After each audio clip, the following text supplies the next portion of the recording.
Unfortunately seen an upsurge in political threats and violence targeting Democrats and Republicans alike at all levels of government. Now we are joined by a Northwestern University professor who studies just that. Erik Nisbet is an expert on political violence and public opinion. So thank you, Erik, for joining us. Now, at this point, we don't know a motive. It's very early in the investigation. We don't know a political affiliation. But of course, this is all happening during presidential campaigning, so we can't ignore that. So based off of your expertise, what role does politics play and where we go from here? It plays a great deal, a huge role. We've seen this upsurge in partisan violence, targeting Democrats and Republican elected officials at all levels of government. And whether it was January 6th or today, we have seen political violence infect our great nation. And so we need to really think about how are we going to deal with this problem? How do we mitigate it? And it really starts with our political leaders and our partisan press and ourselves as citizens rethinking about how we approach those who share different political opinions or views. Professor, what has your research found that you would say is most troubling? What little I read about some of it, at least, was that was at least some sort of justification among a lot of people for threats, at least politically. Right. In our survey research, what we find is about a quarter of Democrats and Republicans alike believe it's at least okay in some cases to threaten elected officials or leaders of the other party. And about one in 5 Democrats and Republicans believe that violence is, at least in some cases, again, justified to advance political goals. Now, when you ask them what type of violence, there are some differences. Violence can range from destroying property to injuring someone to, killing another. And so, actual support for violence, physical violence, is small, but still meaningful. You have 5–10% of the population who are willing to engage in injuring or killing others to advance their political views.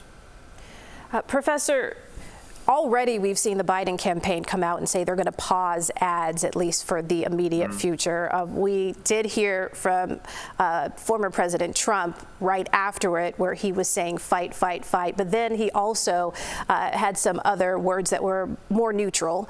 What are your thoughts on what you've seen following this incident just in the last few hours? Right. Well, obviously, political leaders across the political spectrum have condoned the violence. Unfortunately, at the same time, you're already seeing some of the blame game. And you see many Trump allies, some of them even be considered possible considerations for VP candidates, others in Congress, blaming the Biden campaign, blaming Democrat or Biden rhetoric about Trump for this incident. And, heated rhetoric on either side can definitely incite violence, and we should be cognizant of that. But what also can incite violence is when one side thinks the other side's coming for them. And so, these perceptions, if Democrats think Republicans are violent or Republicans think that Democrats are violent, that actually increases support for violence overall among everybody. And so what we need to do is, rather than a blame game at this point, really be reflective on and measured in our words and how we move forward. Well, one place to look, I guess, as a start, Professor, is social media, because we've all seen what's happened there. And that includes some of our foreign adversaries who've taken to social media platforms and inflamed an already highly combustible landscape politically. I mean, in some ways, we're doing our enemies' work for them. Definitely. I'm sure this event will be amplified conspiracy theories about this event that will be aimed at tearing us further apart, to actually, again, promoting online content that basically incites violence, gets perceived threat from the other side. Our enemies will be doing that. And so we need to make sure that we don't actually make it easier for them to tear us apart. And so we need to be measured in thinking about what words. We don't want to dehumanize each other. We don't want to attack each other as immoral, as violent. That only actually destroys our democracy.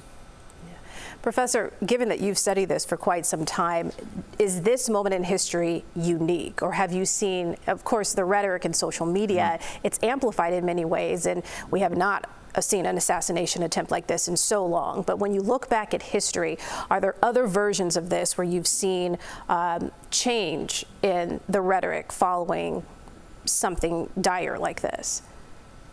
Have I seen change in the rhetoric? Historically, that it's difficult to tell in this day and age, especially with the sort of our society, the complexity of society, and the level of political sectarianism we have. What's different now compared to historically? We've had incidents of political violence in the past, but what's different now is as partisan based.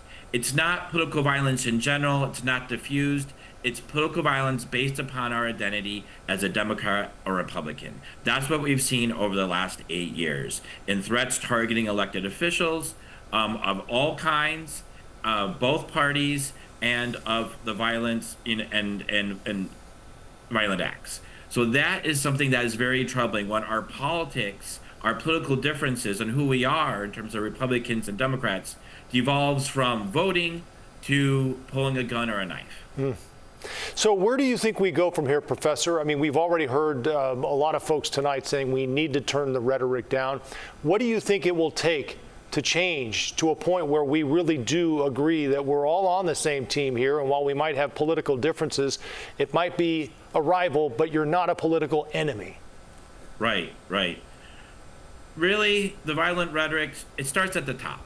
It's our political leaders elected, the political parties, political advocates, our partisan press, whether it's on the left or the right, the language, the images, the metaphors that we use about each other.